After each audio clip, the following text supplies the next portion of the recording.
Torej, jaz vas lepo pozdravljam v imenu Mestne knjižnice Ljubljana, Slovanske knjižnice, na letošnjem prvem dogodku iz cikla Literatura v mestu. In seveda en zelo lep pozdrav obema gostoma, gospe Mojci Kumrdej in gospodu Romiju Gravu. Dober večer. Dober večer. No, ker je letos bo Slovenija častna gostja na Mednarodnem knjižnem sejmu v Frankfurtu, smo se odločili, da bomo temo tega cikla posvetili sodobni slovenski literaturi in pa seveda tudi prevajanju v tuje jezike. Tako da ta dogodek oziroma cikl pripravljamo tudi v sodelovanju z Društvom slovenskih književnih prevajalcev.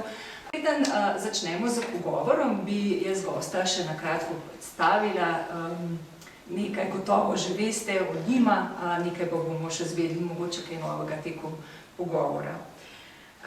Torej, gospa Mojca Kumrdej, pisateljica in publicistka, ste iz Ljubljane, oziroma ste se rodili v Ljubljani in diplomirali iz filozofije in sociologije kulture na Filozofski fakulteti. No, do sedaj ste izdali 3 zbirke kratke proze, imamo vse 3 tukaj, in pa 2 romana. In za svoje delo ste bili tudi večkrat nagrajeni, med drugim ste prejeli za Kronosovo žetev nagrado Prešernovega sklada in pa nagrado Kritiško sito. No, v lansko leto je išla tudi vaša zadnja zbirka kratke proze Gluha sova. Čisto še, v bistvu še sveža. Kot publicistka pišete o umetnosti, znanosti in kulturi in med drugim ste stalna sodelavka sobotne priloge Dela. Bi še kaj dodali? Je kar točno. Je kar točno. No, gospod Roli Grov, prevajalec, pa prihaja iz Združenih držav Amerike, iz Baltimora. Magistrirali ste iz slovanskih jezikov in književnosti na Univerzi v Torontu, ampak zdaj že dalj časa živite v Ljubljani. Prevajanje slovenske književnosti dopolnjujete s prevajanjem neleposlovnih besedil in sicer največ s področja likovne umetnosti. No, v angleščino ste prevedli že kar nekaj del slovenskih avtorjev in avtoric, nekaj jih imamo tudi tukaj zbranih, Dušan Šarotar, seveda Mojca Kumrdej, Gabriela Babnik, Sebastian Pregl, še ena Dušan Šarotar in še tle čisto na koncu tudi Vlado Žabot, ali pa mislim, da je išla v soavtorstvu, a ne? Tako, to oboje Vlado Žabot in roman Žabota pa drama Gruma so prevedel z Nikolajem Džepsom. No, tudi vi ste bili nagrajeni, že leta 2021 ste prejeli Laurinovo diplomo. To je nagrada za kakovosten opus prevodu slovenskega leposlovja, humanistike in družboslovja v tuje jezike. No, med drugim ste pa v letih 2014 do 2019, torej 5 let, tudi poučevali prevajanje na Univerzi na Primorskem. Tako. Zdaj, mogoče, da začnemo kar na začetku. Kje ste se pravzaprav srečali v vajini poti, kje ste se spoznali in koliko časa že sodelujete? Ja, Marci, mogoče se ne spomniš, kje sva se prvič spoznala. Mislim, da se spomnim, kdo me je spoznal. Kdo me je spoznal? Ne. Jaz sem Mojco prvič spoznal na LGBT festivalu v letu 2003, ker si bila tam z mojim prijateljem Borisom Vintarjem. To, njega sem mislila. Ja, in takrat si imela novo knjigo, Fragma, in Boris mi je veliko hvalil Fragma, pa tudi tebe kot pisateljico. Zato, čeprav sem bil že v Sloveniji samo 2 leti, sem kar šel kupiti Fragma in sem začel brati. In nisem šel kar daleč v knjigi, ker je bilo kar težko. za mojo slovenščino Ja. takrat. In zato potem mnogo let kasneje, ko sem imel priložnost prevesti to zbirko, sem kar z veseljem to vzel, ker to, kar sem bral, sem takoj vedel, da to je res izjemna avtorica, izjemna pisateljica. In zato. Ampak to mogoče ne spomniš, ker... Se spomnim, ko smo že omenjala Borisa Pinterja, on je bil moj sošolec na filozofiji in tudi on je izdal vsaj 2 knjigi, če se Ja, in jaz sem prevedel njegovo zbirko zgodb, družinske parabole. Točno to, ja. To se mi zdi dovolj pomembno omeniti. Že pred prevodom Fragme in Kronosove žitev pa si prevedel tudi mojo kratko zgodbo Ženska z volkom. Ta je objavljena, išla je tudi v pošiljeni obliki v okviru zavoda Aksioma. Ta zgodba je precej nenavadna, glede na siceršnje moje zgodbe, postavljena namreč v paleolitik. In je bil velik izziv, kakšen jezik pa zdaj najdeti za žensko, ki je živela recimo pred 30 000 leti. Tako da takrat da so začela zelo intenzivno sodelovati, in bolj sploh Kronosova žitev in Fragma. Ja. Vi ste začeli z pisanjem v publicistiki, jaz sem malo pogledala po Hobisu, mi je bilo zanimivo gledati vaše objave in naletela sem na eno prvih je bil intervju z Laibachom leta 1990, potem roman Prvenec je išel 2001, Krst nad Triglavom, čez 2 leti je potem sledila Fragma, 2003, kot ste že prej omenili. Kako zdaj, ko pogledate nazaj teh 20 let, gledate na te vaše pisateljske začetke oziroma na vaše delo? Moje pisateljske začetke segajo v bistvu v otroštvo. Da bom pisala literaturo, sem bila še prej, se začela pisati. Odkot, pojma nimam, vem pa, da tudi recimo poznam nekoga, ki je vedel pri 4 letih, da bo igral čelo. Tudi mi ni znal pojasniti, odkot se mu je pojavila pač ta želja v tako zgodnem otroštvu. Očitno za nekimi stvarmi se rodimo, jih prinesemo na svet, potem je samo odvisno zdaj, kakšne so okoliščine, ali so spodbudne. Ni nujno, da je spodbuda dobra, lahko pomeni tudi pisanje neke vrste upor med samim odraščanjem. In kot v osnovni šoli sem začela potem pisati poezijo in pri 12 letih sem hodila, od 12. leta naprej sem potem začela hoditi v delavnico, literarno delavnico, ki je vodil Lojze Kovačič. Mislim, da sem bila takrat v tej skupini najmlajša in med temi, ki so tja hodili, je bil tudi recimo Aleš Debeljak, takrat sva se v bistvu sploh spoznala. Potem sem pač malo izgubila stik. Poezijo sem kaj pisala nekje do 20. leta, potem je prišel pač očitno ta vdor filozofskega diskurza in bolj sem se znašla potem kasneje v pisanju proze. Malo sem odlašena s tem, da bi z objavami, tako da so se verjetno stvari zgodile čisto v pravem času. Sta pa recimo pisanje publicistike, s publicistiko so začela ukvarjati še med študijem, skratka, ta intervju z Laibachi 1990 nikakor ni bil med prvimi teksti. Drugač pa, kot ste povedali tudi že v uvodu, sem stalna sodelavka Sobotne priloge od sredine 90-ih let. Vmes sem bila tudi stalna sodelavka kulturne redakcije dela. Pa še vedno še kaj se znajde v... Se vam zdi, da recimo publicistično pisanje je drugačno? Absolutno, absolutno. Dopolnjuje vašo umetniško ustvarjanje ali ga na nek način... Med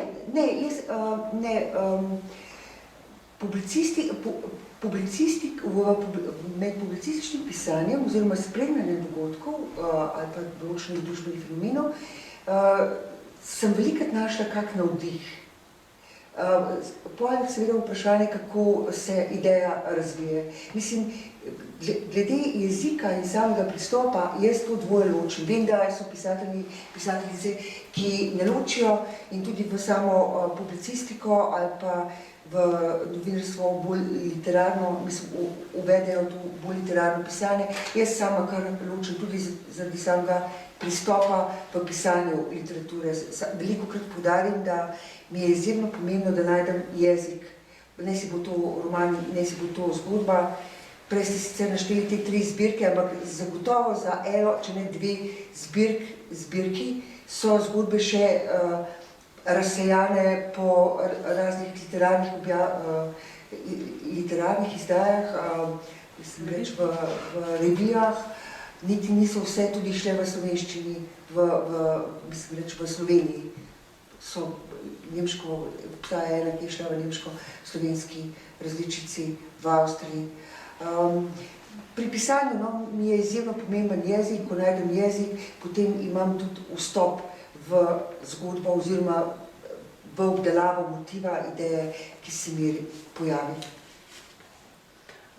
Potem v bistvu vas ena in druga zvrst enako približno privlači ali imate vseeno raje literaturo? Absolutno, mislim, literatura je moja identiteta. To je moja identiteta, mislim, literatura pomeni kreacijo, to je umetnost. S tem se identificiram. Imam pa publicistiko oziroma teh temelj, ki se jih lotevam za Sobotno prilogo, vselej v dogovoru z urednikom, mu predlagam teme. Imam zelo rada, se jih s strastjo lotam, ker predvsem, da so pomembne in zanimive za širši krog bralcev in bralk. No, tudi vi niste začeli z prevajanjem literature, ampak smo prej rekli, z v bistvu teksti o umetnosti, likovni umetnosti. Kako ste pa pravzaprav prišli do prevajanja enih in drugih tekstov? Kaj vas je nagovorilo v... Pravzaprav, takoj, ko sem prišel v Slovenijo, sem spoznal Aleša Debeljaka. In hitro zatem Aleš me prosil, če bi jaz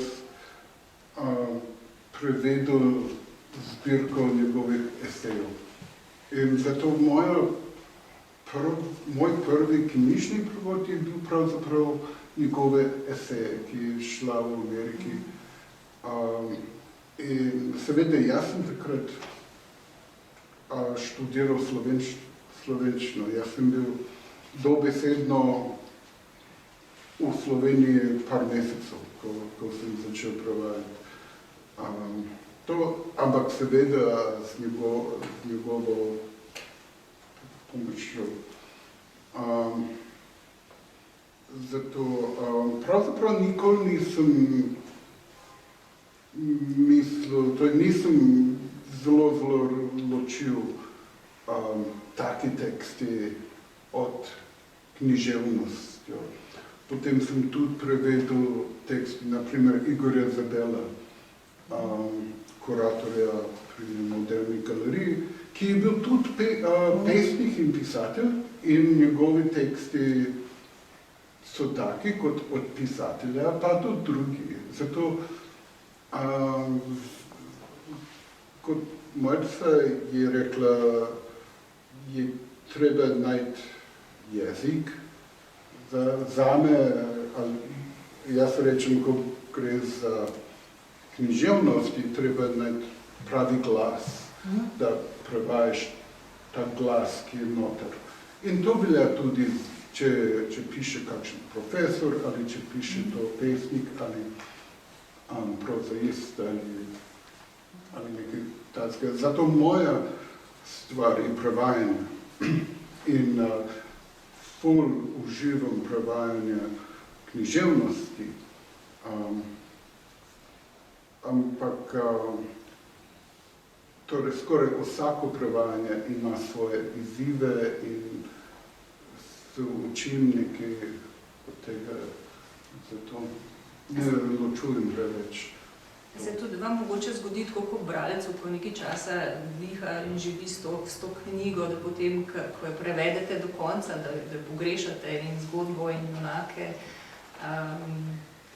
recimo, ko prevajate neko knjigo, verjetno traja dalj časa. Ste veseli, ker jo končate? Ali pogrešate še ta glas, ki ste prej rekli, ki ga najdete z zgodbo in z junaki? Eno vprašanje je, da vedno imam občutek, da prevajalec nikoli ne končuje svoj prevod, da vedno misliš, kako naj bi bilo boljše, ali če gledaš to je moj izvod prevoda Kronskih žetv, tukaj se piše CORR, to so moje popravki, corrections. Zato, ko berem nekaj in vidim, to mogoče ni najboljše in zdaj mislim, da lahko bi nekaj takega. Ampak so knjige, absolutno Kronskih žetv je med njimi, ki te nekako usrka in živiš v tem, sanjaš o tej knjigi in doživljaš to pisanje na svoj koži in kar moraš kot prevajalec in vi vsi to vejo, da moraš nekako, kako bi rekel, useliti v glasu te knjigi. Včasih to je v glasu prepovedovalca ali prepovedovalke ali v glasu kakšnega junaka ali naprimer v Kronskih žetvi. To je tudi ena, se mi zdi, vrhunskih dosežkov Mojce, da je več jezikov, torej več slogov in težko opišem zdaj, ampak več slogov v raznih poglavjih, včasih je preprosto prepovedovanje zgodbe, včasih je kakšen pridigarski glas, včasih je glas skoraj hudiča, bi rekel. In ne pozabljaš kar hitro tisto doživetje kot prevajalec in doživi s tako dobo. Prej smo se pogovarjali, da bi en odlomek kar prebrali, mogoče bi ga lahko kar zdaj iz Kronskih žetve. Se verjetno, da mnogi poznate ta roman, tako da ga ne bom posebej podrobno predstavljala. Mi je pa Rowley predlagal, kaj naj bi brala in sem se strinjala, in sicer, da bi se pokazala te besedne igre, kako se je pač lotil teh besednih iger, ki so res kar precej trd oreh. In sicer je to iz poglavja, ki je imenovano Temnozvočnost. Jaz sem pripravila to stran pa pol v slovenščini, pa bo pa Rowley svoj bolj pripravljeno. Med ljudstvom živijo posamezniki, zaradi katerih je treba biti nenehno na preži. Vse to, kar velja za trpeče slehernike, namreč ne velja za dotične posameznike, za kar obstaja več razlogov. Prvi je ta, da omenjeni trpijo manj od večine. Drugi je ta, da večina trpi natanko zaradi dotičnih, ki, in to je tretji razlog, večini povzročajo trpljenje zato, da bi svoje življenje s kratkočasnimi hudobijami čim bolj veselo zabili. Medtem pa pošteno ljudstvo trpi, ker je žal tako, da je pravičnost po nekem nerazumljivem pravilu zlepljena s trpljenjem, kar so že povedali stari Grki, o obstoju katerih ljudstvo ni imelo pojma, saj mu ni bilo treba znati kaj dosti več od obdelovanja polj, reje živine, rokodelske obrti in napletanja ogromno idej in zaključkov, ob katerih bi se njihovemu Bogu kravžali lasje. No, bi se mu kravžali, če bi Bog lase imel, in to dolge sive, kakršna je tudi njegova brada, kot si je ljudstvo predstavljalo Boga. Vendar nima ne brade na las, saj je Bog pojen, kot so v tistem času mislili redki, oziroma las in brade Bog nima preprosto zato, to pa so tedaj na tiho menili le najbolj drsni, ker Boga preprosto ni. Ga ni, nada, kot so v preteklosti izrekali popotniki, ki so se iz Španije pred inkvizicijo pomikali skozi te kraje proti sveti deželi, a se ne to zagozdili v Osmanskem imperiju, mnogi med njimi v Bosni. Nada so španjolsko govorili najemniški vojaki, ko so se vračali iz bitk po Španiji. Tukajšnje ljudstvo si je vse te španjolske govorce od strani ogledovalo in menilo, da oni govorijo o upanju.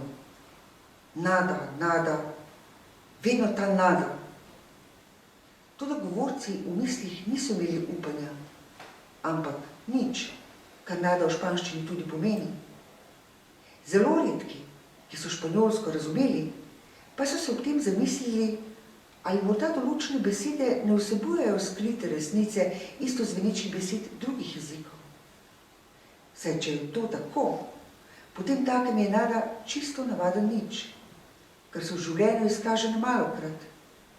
In je torej nič upati preudarneje kot upati karkoli, saj se je tako mogoče izogniti razočaranju, ko se izkaže, da ni nada nič več od posranega ništrca. Nada oziroma ništrc ni namreč preostalo tudi tistim, ki jih je ljudstvo prepoznalo za krive in so se znašli v primežu ljudskega pravičništva.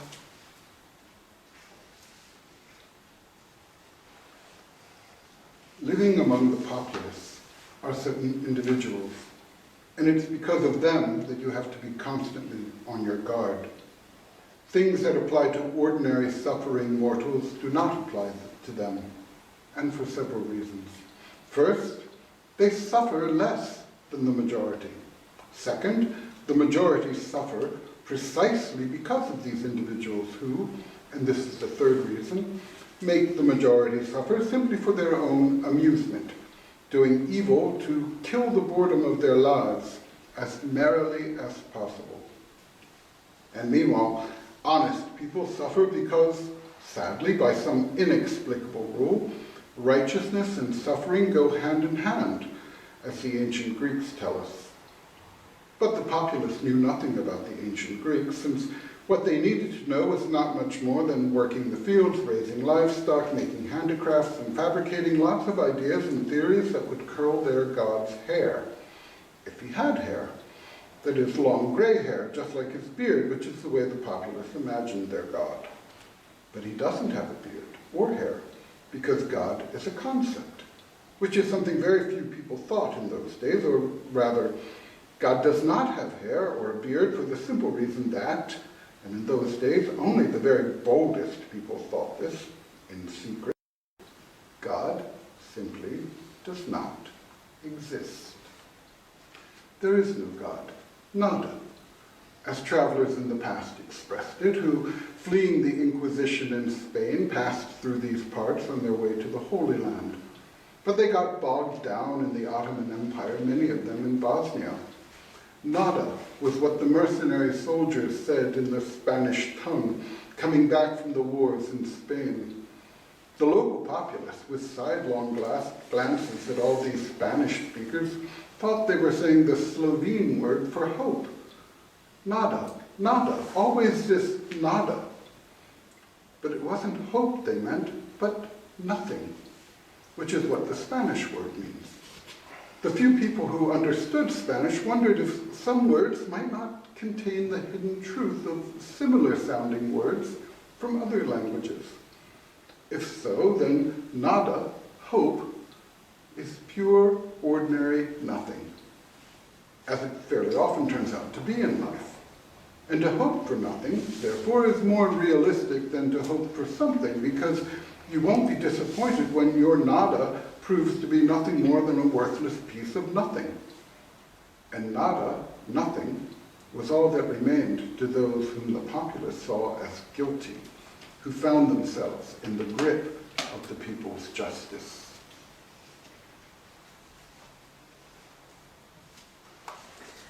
hvala obema, da sta prebrala. Zdaj, mogoče, gospod Rovlik, bi razložili, zakaj ste izbrali ta odlomek, torej te besedne igre z nada, nič, upanje. Ja. No, za par razlogov. Prvič, tiste besedne igre so res značilne posebno za ta roman, Kronos v žetu, in so prepletene čez celoten roman. Pa tudi, seveda, besedne igre vedno so, kot Mojca rekla, trdi oreh za prevajalcev in vprašanje je, kako naj to prevedem ali najdem kakšne ekvivalente v angleščini ali kar izbrišem to iz romana in preskočim tisti trdni del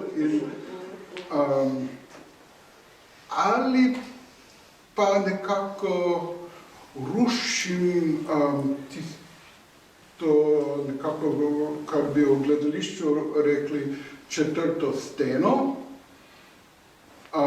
in kar povem bralcu, da to je vseeno, to je prevod. In govorimo o slovenščini, ne govorimo o angleškem jeziku, ampak to se dogaja v slovenščini. Jaz sem samo prevajalec in to, ker berete, je prevod in se moraš spoprijazniti s tem. In zato se mi zdi, da ta način je mogoče najbolj spoštljivo do bralca, do pameti bralstva in zato včasih delam. Če ne moram najti kakšno drugo rešitev in tam, pa tudi v tem odlomku, v tem mestu, Mojca piše nekaj zelo zanimivo, prav o besedni igri. Da tiste podobne besede iz raznih jezikov mogoče vsebujo nek skrito povezavo. In to mogoče je nekako ključ do Mojčine poetike, do neke mere. Zato zame to je zelo zanimivo mesto v romanu. Je pa tudi navada, da se potem, recimo, če kdaj kakšne stvari ne veste čisto dobro, da se posvetujete z avtorjem? Včasih, ja, včasih seveda.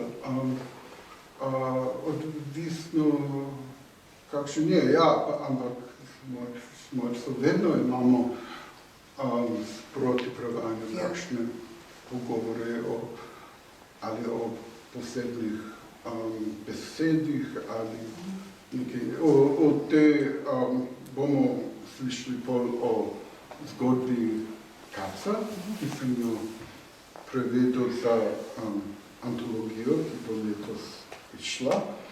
In jaz čist nisem, popolnoma narobe sem razumel naslov te zgodbe in če ne bi vprašal Mojco, kaj to pomeni, bi bilo res katastrofa. Ne, katastrofa, no, ampak jaz tukaj namreč ne vem, kako začne. Kaca je namreč zadnja zgodba iz zbirke Temna snov. Ko sem naslavljala zgodbo, sem razmišljala o tem, da bi mogoče bilo dobro kakšno pomnico dati, kaj pravzaprav pomeni Kaca, ker v sami zgodbi, ki je pisana v prvi osebi edine, se mi ni zdelo na mestu, da lik sam razloži, kaj pomeni kaca. Kaca, ta zgodba namreč spada v kontekst teh zgodb, ki se je ena od njih razkrila 300 metrov stran konec decembra na Parmovi ulici. Kaca je namreč agent Mossada, izraelske obveščevalne službe, ki se znajde v Buenos Airesu s ruskim potnim listom in išče svojo tarčo s pomočjo Sajanov. Sajani so pač pomočniki Mossada, niso pač njegovi člani. Išče tarčo natanko v krogih, antikvarijskih krogih. Ne? In potem, ko najde pač to tarčo, ko jo prepozna, svojo nalogo opravijo likvidatorji, imenovani Kidoni. Samo zgodi se mu pač to, da se mu začnejo rahljati prostorsko-časovne koordinate, namreč on več ne ve, kje je, a je dejansko po upravljeni nalogi sploh odpotoval iz Buenos Airesa, ali pač neka oseba, ki se mu je v Buenos Airesu pojavila natanko v antikvariatu, ali je bila mogoče iz nasprotne strani. Skratka, znajde se pred popolnim breznom. Svet, kot ga je poznal, in on pač je bil zelo pozoren ne samo na rečemo, nam opazne znake, ampak tudi pač je bil natreniran, da je opazil in prepoznal tudi stvari, ki nam mogoče uidejo. On sam, ko razmišlja o tem in razmišlja zato, da se ne bi popolnoma razblinil, pri čemer, kot pove na koncu, si zabada nokte v meso, v svojo kožo, zato da skozi ohranjanje tega občutka bolečine, da ima še vedno to zavest oziroma občutek, da sploh biva. On sam govori o tem, da ne samo, da zna več jezikov, ampak da pozna tudi izgovorjave teh jezikov skozi različne jezikovne skupine in da prepozna tudi to govorico telesa. In natanko ta govorica telesa se mu zdi, da je bilo tisto, zaradi česar so njega prepoznali, konkretno ta oseba ženskega spola. Potem razmišlja o tem, morda obstajajo tudi telesni lapsusi. Nekaj, kar misliš, da se v bistvu, če si v takšni službi, poklicu, da se od tega ugradiš, pa vendar lahko obstaja tudi nekaj takšnega, kot je telesni lapsus. Zakaj sem izbrala to zgodbo? To je bila zadnja zgodba, ki jo je Rowley prevajal. Ta zgodba ne bo samo vključena v to antologijo kratke proze, oziroma ne kratke proze, antologijo slovenske proze 30 avtorjev, ki bo šla v Nemščini pri Rezidenz Verlag, mislim, da prihodnji mesec ali maja, ne vem čisto točno. Predvsem bo ta zgodba tudi, in potem v angleški verziji, predvsem bo ta zgodba šla tudi v antologiji moje kratke proze pri založbi Wallstein. Prevajalca pa sta vaša dva naslednja gostja, Erfin Köstler in pa Liza Linde. Ravno danes in včeraj si dobila pač sporočila, da je antologija že prevedena. Tako, prihodnji literarni večer z Ervinom Köstlerjem bo aprila, 18. aprila. Se mogoče, glede na to, da ste zdaj naredili kar lep uvod v to zgodbo, bi lahko... Tako dobro, ki pa ste ga vi izbrali.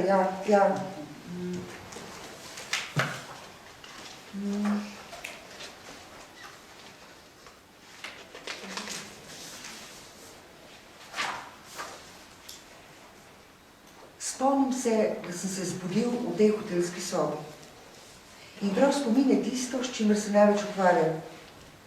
Na postelji sem odprl oči in zagledal stene prevlečene s tapetami.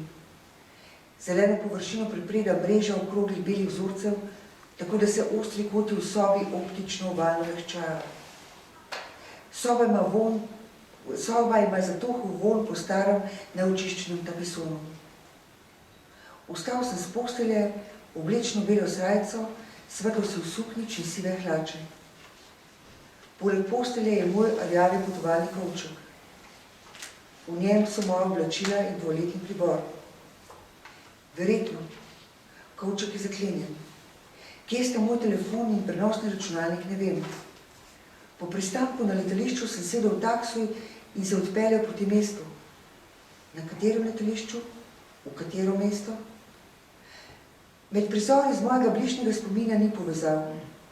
Spomnim se le, da sem skozi okno taksija opazoval zanemarjena predmestna betonska naselja. Eno od mnogih predmestij, ki bi lahko bilo kjerkoli. Taksist me je vprašal, ali sem tu prvič. Odgovoril sem mu, da sem tu že bil in da mesto poznam. Nadaljujem, potem v prevodu. Prevodu, Od tega. ja. The next scene is at a hotel reception desk, where the receptionist takes a key from behind a glass lamp refracting an orangish light and places it on the counter for me. And so probably, it seems, I left my passport on the counter for her so she could enter my data into the computer. She's in her mid-30s, short reddish hair, white, with a black beauty spot on her right cheek, or is it her left? And a teardrop-shaped pendant on her bosom. Or maybe it wasn't a pendant, but actually a pin on the edge of her open blouse. The time between my leaving for my room and the moment when I opened my eyes on the bed has been erased. And if I say erased, that could be literal. If I say erased, there could be reason for concern. If I say erased, I say it out loud, to hear myself speak, to hear my own voice, which I am trying hard to hold on to, because it's also possible there is no me. This is a real and constant possibility in my line of work. I'm afraid I fell asleep on the plane. When there are strangers sitting next to me on my trips, I rarely let myself do this. The woman beside me was in her mid-50s, corpulent, black hair done up in a high bun, drenched in sickly sweet perfume, gold jewelry cutting into her large, fat hand. We looked at each other exactly twice. Once when she stood up to let me have the window seat, and again when I took the packet of food from the flight attendant. I noticed nothing about her that I needed to pay attention to. And attention is not the same as paranoia. Attention is a cautious defense against the slide into paranoia. But what if this time my judgment was in error? I glanced at the woman the moment I opened my eyes. She was sitting motionless beside me, her eyes shut. But from the expression on her face, I know that she was not really asleep, but had only closed her eyes. Zgodba ostaja odprta. Mislim, lahko, da se mu je zgodilo to, kar sam predvideva, da mu je bilo nekaj potaknjeno, kakorkoli že, lahko pa, da dejansko je ta meja med pozornostjo in paranojo, ki je nekno ohranjal, da se je enostavno podrla, zraklaja in da je dejansko padel v psihozo. Tega tudi kot avtorica sama ne vem, mislim. Včasih se mi zdi eno bolj verjetno, včasih pač drugo. Ker nekaj zgodb je na to temo tudi v zadnji, ja. V sobi. Tudi ja. Tudi jaz sem se isto sprašvala, je to psihoza? Oboje je možno, kot oboje je možno brati, ja. A kako ste pa To je nastopili? zelo, če lahko dodam, niti to za prevajalca je res pomembno vprašanje. Ja. Če obstaja tisto nedvoumnost, Ja. ali tako, da sama avtorica ne ve, kaj je resnica, ali da tiste nedvoumnost je samo na površini in resnica mi kot pravci moramo razumeti in ta nedvoumnost je samo v glavi junaka. Ampak zato ta zgodba, končuje in še vedno ne veš, kaj se dogaja, kaj je resnica, ampak veš, da ta človek, ta junak, sam gre v stanju, ker ne ve, da on ne ve, kaj je resnica, kaj je laž, kaj je doživljal v resnici ali kaj so bile tiste podtaknjene ideje od sovražnika. In zato to zelo zanimivo zadeva in izziv za prevajalce, da ker je skušnjava, da bi kot prevajalec, da bi nekako rešil to vprašanje. Svojo izbiro besed, angleških besed. In v angleščini, in to je nasploh in problem, ko gre za prevajanje iz slovenščine, tudi iz ruščine v angleščino, ker angleščina ima zelo zapleten sistem glagolov. In torej ni samo preteklost in to je preteklih, sedanjih in prihodnjih, ampak glagol, ki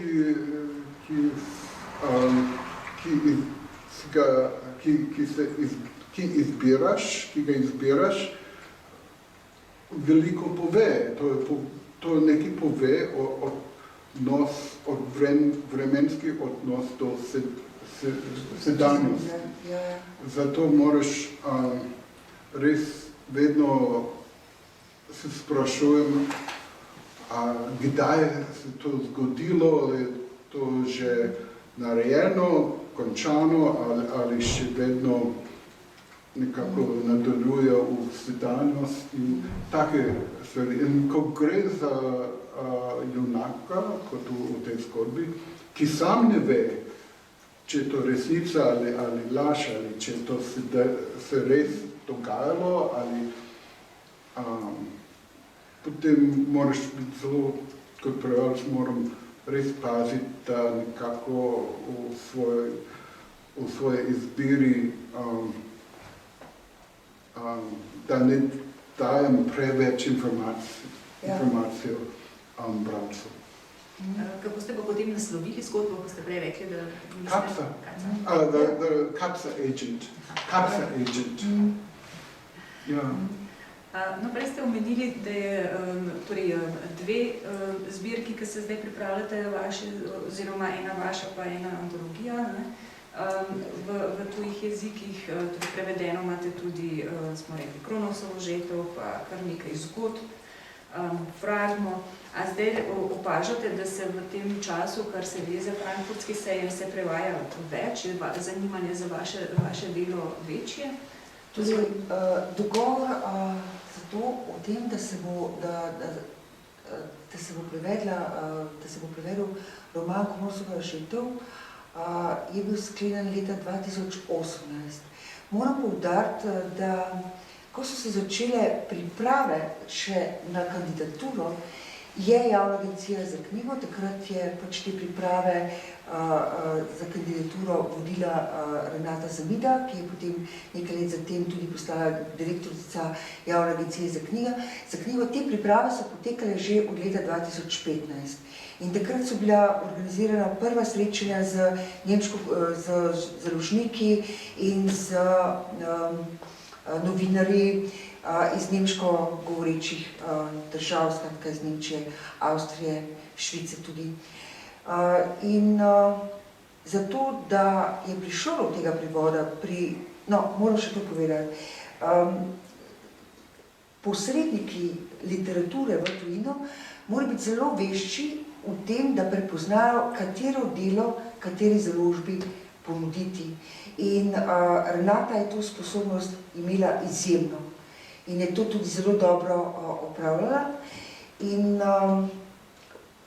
da pa se je založba Wallstein odločila za prevod, pa se moram zahvaliti poleg Renate Zamida še Amalij Maček, ki je pripričevala Tonska Arnda, urednika, glavnega urednika te založbe, in pa tudi Ervina Köstlerja, prevajalca, ki si je želel ta roman prevesti. Ker vendarle, založba Wallstein se je odločila za prevod romana, ki je postavljen na prelom 16. in 17. stoletje na osnovi enega samega odlomka, po katerem je težko sklepati zdaj, za kakšne vrste roman sploh gre, ne, glede na to, da gre v tem romanu za polifonijo različnih glasov. No, ampak potem, ko je bil prevod narejen in ko je šel pri založbi Wallstein, so mi po predstavitvah leta 2019 na Leipzigskem sejmu predlagali, da bi izdali tudi antologijo moje kratke proze. To pač zadeva nemško govoreči prostor, medtem ko to, kar se dogaja na področju recimo držav nekdanje Jugoslavije oziroma tudi širše Balkana, pa nima povezave s tem. Tukaj se mi zdi, da so mi pa odločilni prevodi Ane Ristović, ker prve moje zgodbe so se pojavljale sprav v njenih prevodih in so bile objavljene v srbskih revijah že pred 20 leti. Potem se je založba Geopoetika iz Beograda odločila za prevod Temne snovi, Tamna materija, ki je šla, mislim, da 2015 in 2018 potem prevod Kronosove žetve boje pri Geopoetiki v prevodu Ane Ristović. In te informacije se mi zdi, da so se potem začele nekako širiti in krožiti po teh različnih jezikovnih področjih, tako da so se odločili tudi pri Frakturi za prevod Kronosove žetve in če primerjam tega prevoda, se razlikujeta. In obstajajo prevodi tudi v bolgarščini, makedonščini, skratka, kar nekaj. Moram povedati, da jaz delo prevajalcev izjemno spoštujem in da mi je neizmeren užitek delati z vrhunskimi prevajalci in da so prevajalci najnatančnejši bralci. In to velja za te prevajalce, s katerimi imam jaz stik, imam tudi zelo intenziven odnos. Vedno se veselim, ko slišim, da se je neka založba odločila za prevod, se potem zelo veselim sodelovanja z Rovnjem, z Ervinom Köstlerjem, zdaj tudi z Lizo Linde in pa z Ano Ristović, pa omenila bi še Florencijo Ferrer, ki je prevedla materijo Skuro v španščino. Ona je pač Argentinka, prevedla jo je v argentinsko španščino in potem se je z mojo, mislim, z mehiško založbo Arlekin prilagodili v ta mehiški dialekt, skratka, to so prilike. In z vsemi omenjenimi tudi zelo intenzivno sodelujem in se tudi zelo pripravljam, to vedno dam vedeti, ne samo z nekaterimi se pač nikoli nimam stika, zdaj mi je šel recimo prevod fragme v turščini, dobila sem ga, ko ga obračam. Tako se mi zdi, da sem prijatelja, sem mu rekla, da se mi zdi, da bi ga bo ta knjiga zanimala, nisem mu povedala, sem dala brati. Je zamenjal očala, ker ni videl, s čim opravka. Skratka,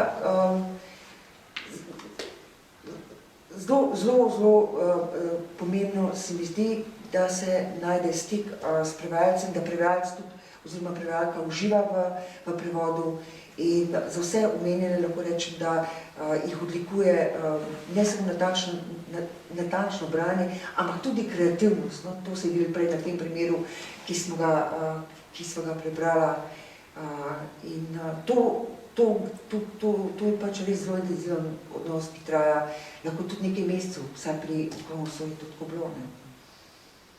Mogoče še tle, kakšni so po vašem ti predpogoji za res dober prevod? Torej, sodelovanje z avtorjem mislim, da je precej visoko, ne? To je zelo pomembno, če se da. Ja, če se da, ja. Zdaj, mogoče vi imate to fajn možnost. Ja, z Mojco se mi zdi, imamo odlični odnos in to je že koliko let, 6 Ja, 2016, zdaj, ker zadeva to intenzivno sodelovanje. Ja, to je tudi razlog, jaz sploh nimam nobenega strahu, da bo karkoli zgubljeno s prevodom, ker vem, da bo skozi neka druga vrata nekaj drugega prišlo. No? Mislim, jaz imam pri prevodih do teh vrhunskih prevodov vedno občutek, da se s tem tekst poveča, da se še razširi. In še nekaj sem začela opažati. V bistvu so mi ti prevodi moje literature, so mi neke vrste tudi indikator, preko katerega jaz boljše razumem en prostor, ki ga sicer slabše poznam. No? Vedno me zanima, kaj bodo v drugih kulturnih okoljih opazili, če se recimo doma niso ali pa v nekih drugih prostorih niso. Na kakšen način podobne ali pa iste stvari berejo oziroma razumejo. No? To je vedno zelo zanimivo, no? Tega se strašno veselim. Tako da, ko je konc, mislim, ko jaz opravim to svoje delo, se potem začne neko drugo, no? Mislim, in... Ja. Pa ste vprašali o pogojih, a ne, kot, če razumem prav, to tudi gre za pogoj dela, a ne, pri prevajanju in to moraš imeti dosti časa za prevajanje in to zame je vedno problem. Jaz počasi prevajam in nič me ne sram tega, ker zelo natančno moraš brati roman, zelo natančno moraš premišljati tudi o posameznih besedah. Velikokrat itak za kronosložetu, ampak vedno delam veliko raziskave, ko prevajam. Ampak problem je, naprimer, ko esejem, ogromen esejem, to zame to je večji pritisk, ker hočejo to za sejem, ne moramo čakati še eno sezono, naprimer, da bi izdali tisto knjigo. Zato to je problem, pa tudi drug problem je denar. Prvič, ko sem naredil knjižni prevod, ampak ko sem začel bolj redno prevajati knjižni prevodov, prva pogodba, ki sem jo dobil, je bil tako napisan, da moram najprej končati prevod, potem dobim polovico tega honorarja, nekaj taska. In sem rekel, ok, in sem kar bil naiven in potem, ker sem imel druge stvari, nisem mogel tako povečati, seveda samo temu prevajanju, sem imel druge stvari, ker moram plačati položnice, ne? In zato tiste, ki je naročil prevod, je rekel, boste imeli do roka, in sem rekel, mogoče ne, ker toliko sem naredil in razumel, kaj je problem, in sem rekel, nimam denarja in zato moram delati druge stvari tudi vmes, ko prevajam. In ko je tisti razumel to, je rekel, ok, bom vrito neki denar, to je že del takoj. Ampak zdaj, ko vstopimo pogodbo, v pogodbeni pogoj, ustrajam, da moram imeti nekaj v začetku, da imam čas, da lahko začnem prevajati bolj v miru. Zato to je problem, da ne vem. Drugač, vi predlagate, kaj bi prevedli, ali dobite v bistvu? Doslej sem imel srečo v tem, da nič nisem predlagal, ker moji prevodi so išli večinoma preko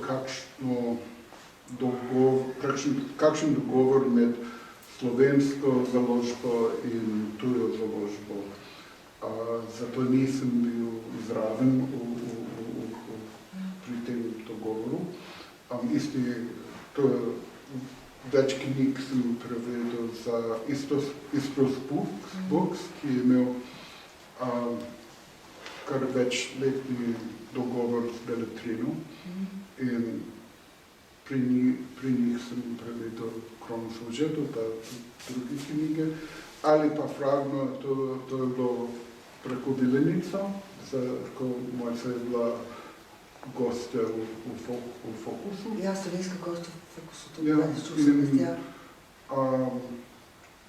ampak moram reči, da imam ogromno srečo, ker tisti knjigi, ki mi dajo za prevest, so odlične knjige in odlične avtorje, avtorice.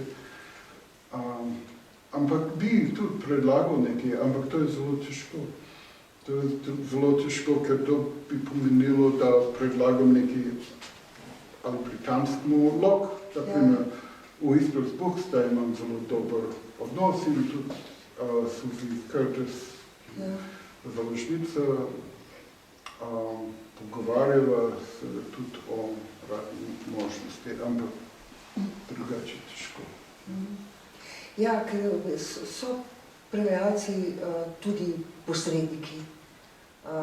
Predlagajo recimo prevode slovenske literature v tujini in verjetno, da si predstavljam, no, kolikor poznam, tudi slovenski prevajalci predlagate slovenskim založbam, kaj da bi iz drugih jezikov. Mislim, da je treba zelo ceniti in se zavedati pomena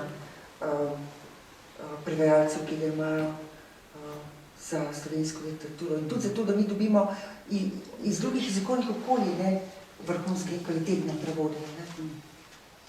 Ja, ta pomen je gotovo premalo poudarjen.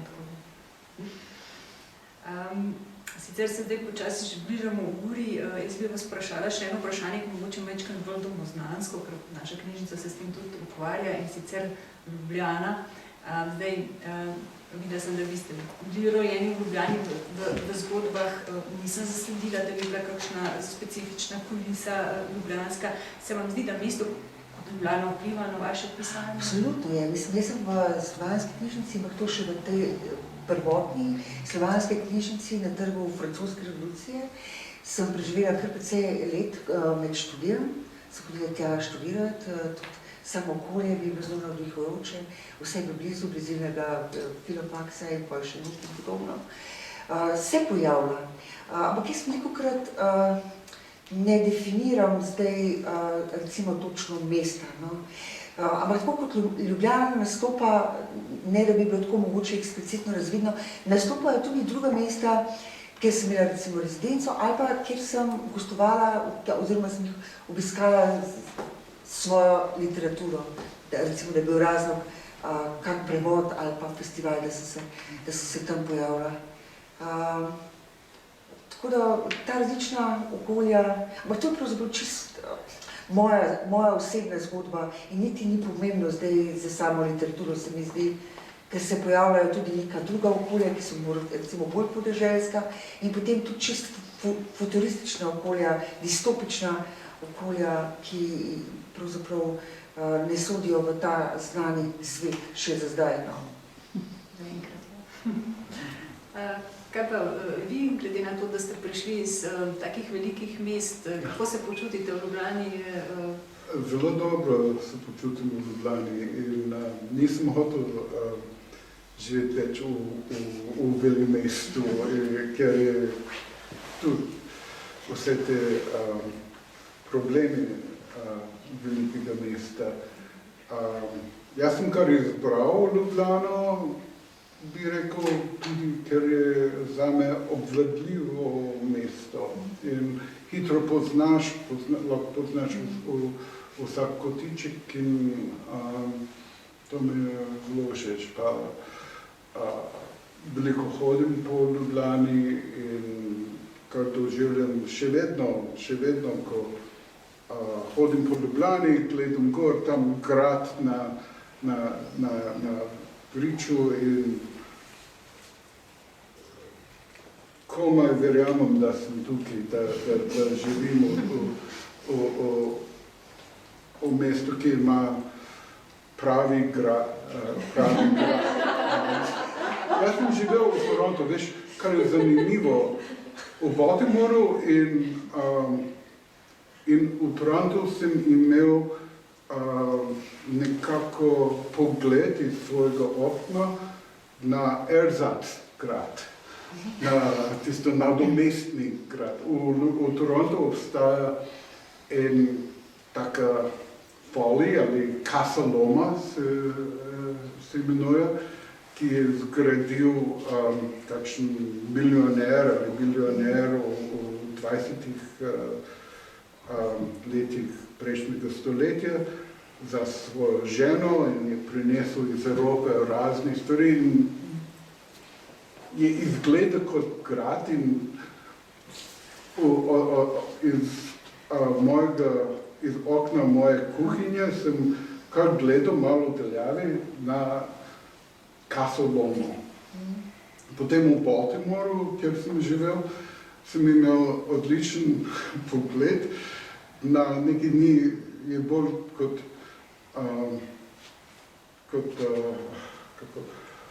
trdina? Trdnjava? Trdnjava, je bolj kot trdnjavo, ampak pravzaprav to je marylandski zapor. Ampak je bil zgrajen nekako proti koncu 19. stoletja in kar gleda kot kakšen, bi rekel, skoraj kot srednjeveški grad. Pa končno imam pravi grad.